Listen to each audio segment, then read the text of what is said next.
What's up, welcome to Nostalgia. Dave here with my 2026 Grammy nomination predictions. I'm going to go through just the key top high-end categories here, some genre stuff as well, who I expect to be nominated, who I like to be nominated in its place.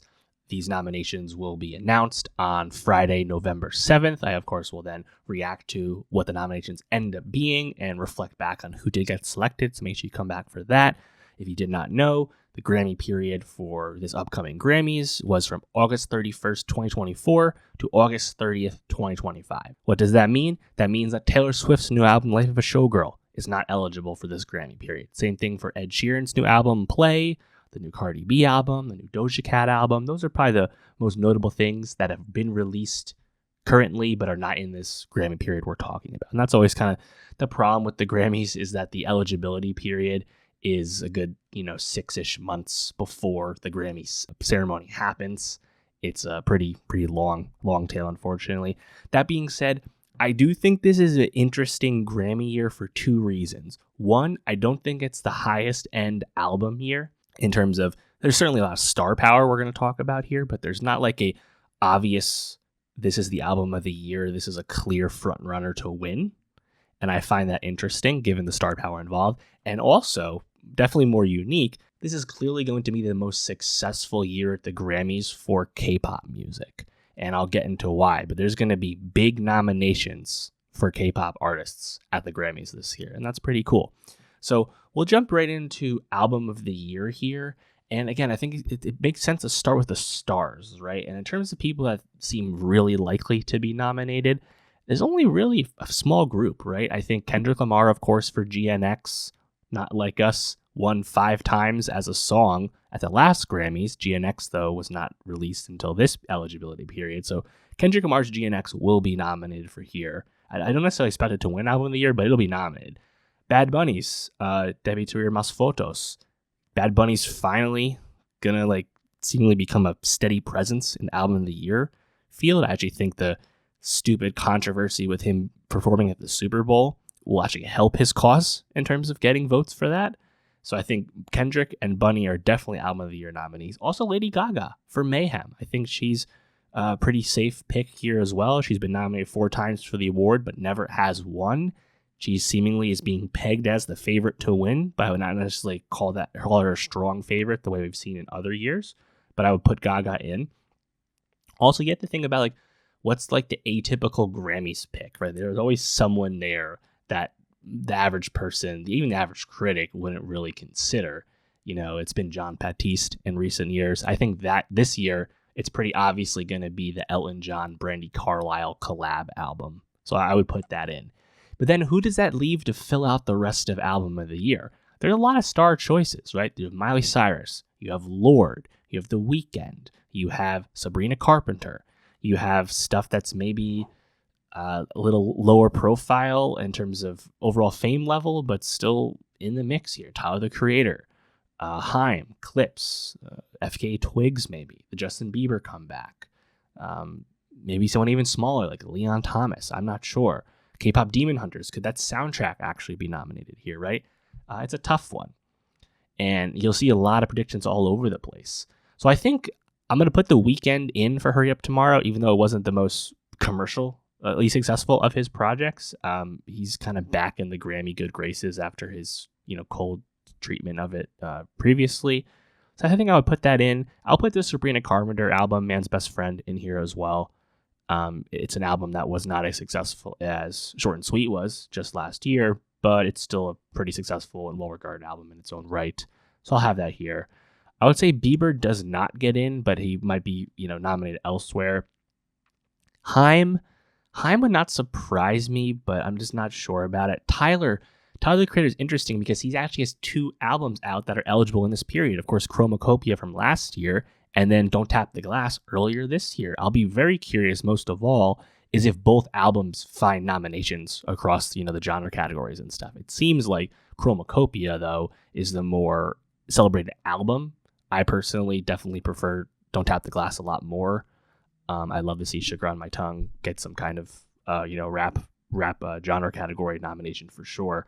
But it seems like Chromacopia is the one that'll get the higher love. I don't know though. I just don't know if I can really put it in up for album of the year. It doesn't seem like they would do that. And I'm starting to talk myself into K-pop Demon Hunters, that soundtrack being here. One of the most successful and prolific soundtracks, certainly in the last, 20 years. But, up there in recent memory, honestly. So it's hard. Lord will definitely be in some of the pop categories further down. But up here, I'll put her in just because she's previously been a Grammy darling. But I think this is a tough one to crack in terms of where it's going to go. In terms of record of the year and song of the year, and again, the categories have different definitions, the recording versus the songwriting. A lot of times they overlap in nominees. Other times artists will submit one song for record, the other song for song, etc. Kind of talk about the same group of songs here in regards to both categories, given how much overlap there'll be. And I want to start right with why I think this is going to be a big day for K-pop is Rosé, Apate, featuring Bruno Mars. That is a lock of locks to be in one of these categories. And I also put Golden from K-pop Demon Hunters, shout out EJ and the whole crew who made that song. I'm putting both those songs in. They're both massive number one tracks. Golden, absolutely dominant song this year. They're going to be here. It's not even a hot take. It will be surprising if they're both not there, I think, to be honest. So I have both those songs getting at least one of these nominations. Golden probably leans itself more to Song of the Year. Apate maybe leans itself more to Record of the Year. Just kind of spitballing here. It's not easy to predict that. But Apate in, Golden in. I'm gonna have Abracadabra as the lead song from Gaga. That makes the most sense to me. Man Child from Sabrina. Luther, Kendrick, and SZA. SZA in and of herself has also been a Grammy staple. That's a song that I would not be shocked to see win. I think a lot of people are pegging Man-Child to be the favorite in those categories. But again, I think it's pretty hard to say. Also, will Bad Bunny get a song nomination in these categories? Would it be the title track, Debitur Mas Fotos, something else? There's a lot of candidates.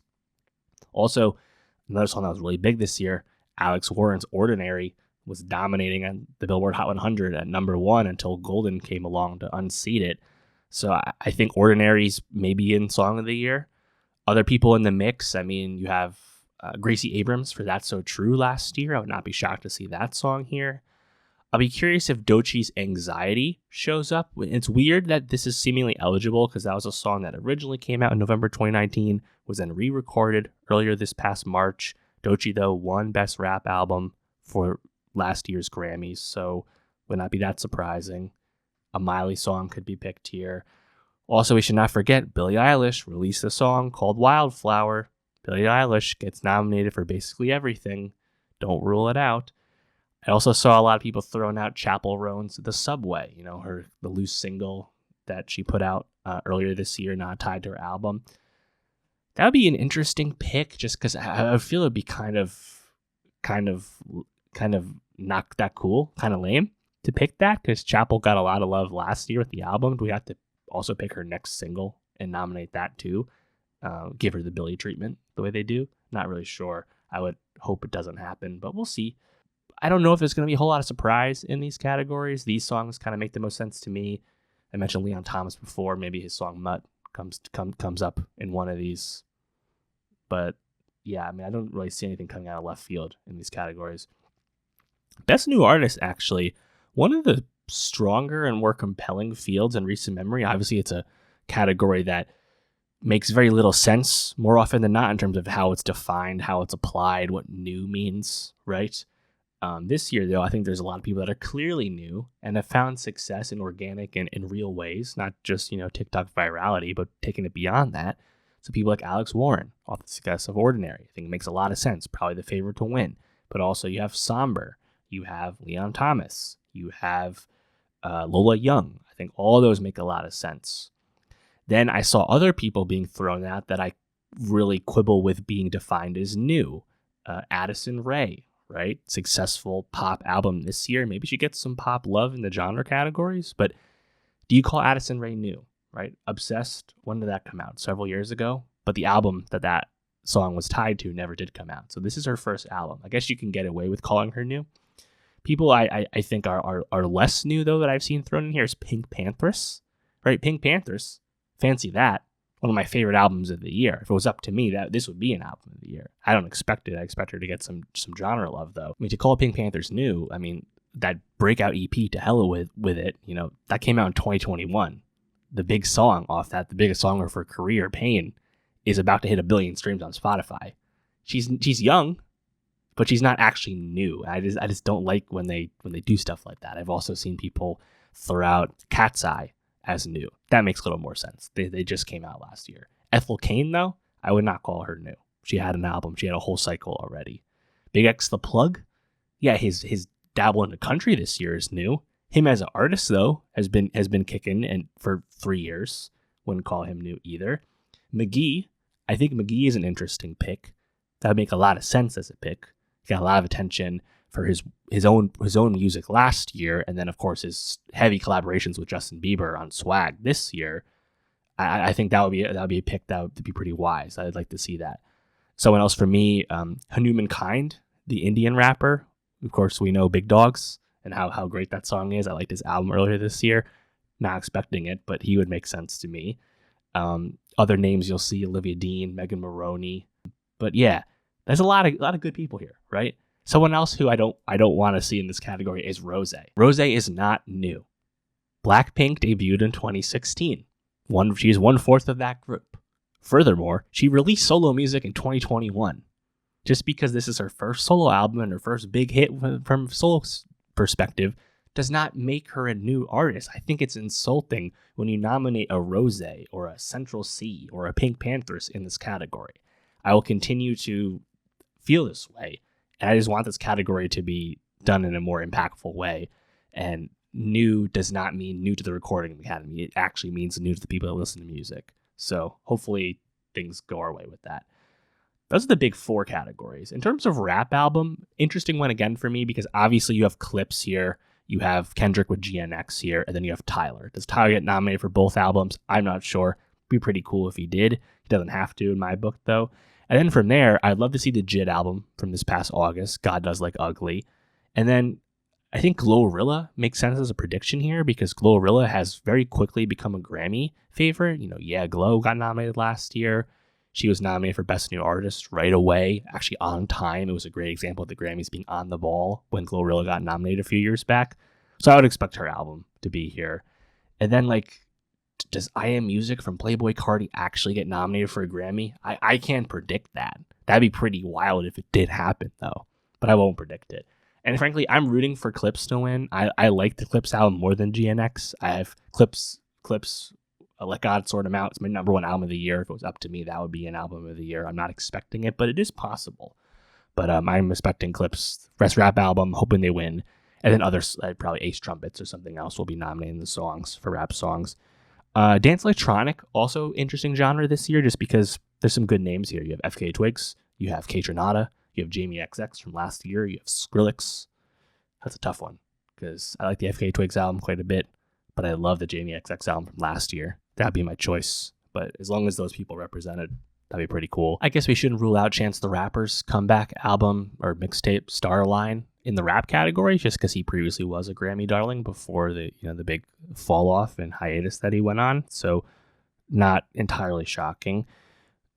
I don't expect any of the other Blackpink ladies solo stuff to get through. The Jennie album, which I love, that'd be on my list. But the Jennie album, the Lisa album, the Jisoo songs, not expecting any of that to get through. But I think between Apate and Golden getting nominated, the Demon Hunter soundtrack even being in the mix, it says a lot. And yes, this is K-pop music from K-pop artists that's almost exclusively in English. It's not entirely the same. It's the compromise for sure, but it's still, I think, bigger and says a lot more than the previous nominations that there were, because there weren't any. So I think we'll take it as a first step at least. But yeah, let me know, who do you want to see nominated for Grammys, right? Are you ready for Drake to be back in the rap categories? Are you pulling for Nokia, for example? Are you pulling for Die Tryin'? Drake's not really rap song. That's pretty cool. Do you want to see that nominated? What else are you interested in seeing here? Tate McRae, do you think she's going to get pop nominations? Who is it? Who are you pulling for? Let me know. And make sure you come back on the 7th when the nominations are announced, and I'll talk about who actually got nominated, the surprises, the snubs. We know there'll be both. Let me know. And for more Grammy talk as well as music reviews, subscribe, and I'll see you next time.